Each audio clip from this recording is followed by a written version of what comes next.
Fala, pessoal! No vídeo de hoje nós vamos prosseguir com a análise da prova oral da minha ex-aluna Gabriela Souto no concurso do Ministério Público do Estado de Santa Catarina para o cargo de promotor de justiça. Essa é a segunda parte da análise da prova inteira dela, a prova oral de direito constitucional. O link, se você quiser assistir, está aqui na descrição desse vídeo, é só ir lá. E a nossa análise de hoje vai abordar as matérias de direito consumidor e direito coletivo, ok? Eu vou fazer a análise, é uma espécie de react que eu estou fazendo da prova oral da Gabriela, que foi a terceira maior nota no concurso. Então, eu entendo que da prova dela, com as observações que eu estou trazendo, vocês vão conseguir ter uma noção perfeitamente próxima da realidade, né? O mais próxima da realidade possível dentro desse cenário de provas orais que seguramente todo concurseiro quer chegar nessa etapa do concurso. A despeito de ser a etapa, na minha compreensão, mais fácil, talvez seja a etapa com um envolvimento maior aí de um componente psicológico na preparação de todos nós. Beleza? Eu sou o Marco Dominoni, eu sou defensor público e eu te ajudo a passar nos concursos das carreiras jurídicas, nos concursos jurídicos, ainda que você tenha pouco tempo para dedicar aos teus estudos. Sem mais, vamos à análise da prova da Gabriela Souto. Como se dá a responsabilização do profissional liberal nas relações de consumo? Excelência, a responsabilização prevista para os profissionais liberais é uma regra excepcional prevista no Código de Defesa do Consumidor, que se afasta da regra geral. Então, essa é uma responsabilidade, em regra, subjetiva, o que significa que ela dispensa dolo e que ela exige dolo e culpa, diferentemente da responsabilidade objetiva dos fornecedores, que, como regra, é objetiva. Então, essa é uma exceção. No caso dos serviços prestados por profissionais liberais, há essa expressa exceção. E tem alguma exceção? Há exceção? Deu para entender? Sim, a excelente. doutrina e a jurisprudência tratam em alguma situação de forma diferente?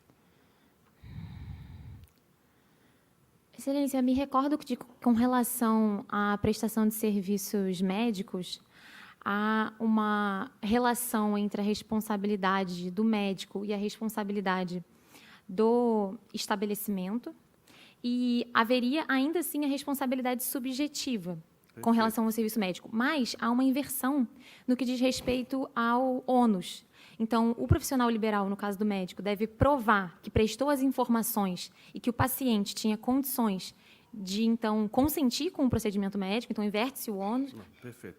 Tá. Vamos lá. Vejam bem, a Gabriela, 2 pontos nessa pergunta, né? A primeira pergunta é uma pergunta bastante clássica, que trata da responsabilidade dos profissionais liberais, né? Uma questão clássica com um amplo debate doutrinário e jurisprudencial.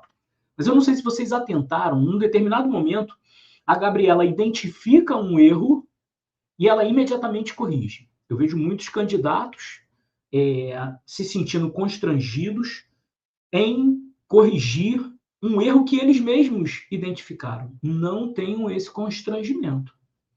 Se você identificar o erro, dirija-se ao teu examinador no sentido de que o erro está identificado e que você vai corrigir, corrija. A Gabriela, nesse ponto, ela pega, se vocês não perceberam, voltem um pouquinho o vídeo, ela pega e refaz a resposta.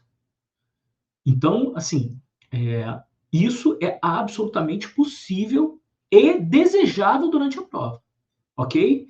E mais, o examinador pergunta a exceção, e aí a gente volta naquela lição que a gente fez lá na primeira parte da prova de direito constitucional. Pessoal, as respostas que envolvem regra e exceção são sempre as respostas que vão te pontuar muito bem em qualquer tipo de questão de concurso, seja prova oral, seja prova discursiva. E todas as vezes que você não se recordar e não fizer proativamente, como foi o caso da Gabriela, ela não trouxe imediatamente a exceção, o examinador provocou. E, na medida em que ela ia prosseguir com a resposta dela, trazendo outros elementos, isso é muito próprio da Gabi, né? O que acontece? Ele pega e a interrompe. Está satisfeito? Deixa o examinador te interromper. Eu sempre insisto nisso. Daí a necessidade de você estar respondendo sempre olhando para ele. E se vocês repararem, nessa bancada, nessa mesa, há vários outros examinadores e, eventualmente, num intervalo entre uma pergunta e outra, no intervalo em que você vai beber uma água, faça contato visual com os demais examinadores, ok? O foco é no teu examinador, no examinador que está te fazendo a pergunta, que está te arguindo, mas nunca dispense um olhar amigável para os demais examinadores, ok? Prestigie os demais examinadores que estão ali assistindo a tua arguição e certamente o teu desempenho no examinador A vai influenciar no examinador B. Mandou bem em um examinador, manda uma mensagem para os demais. Aí estamos diante de um excelente candidato, de uma excelente candidata. Beleza? Vamos prosseguir aqui.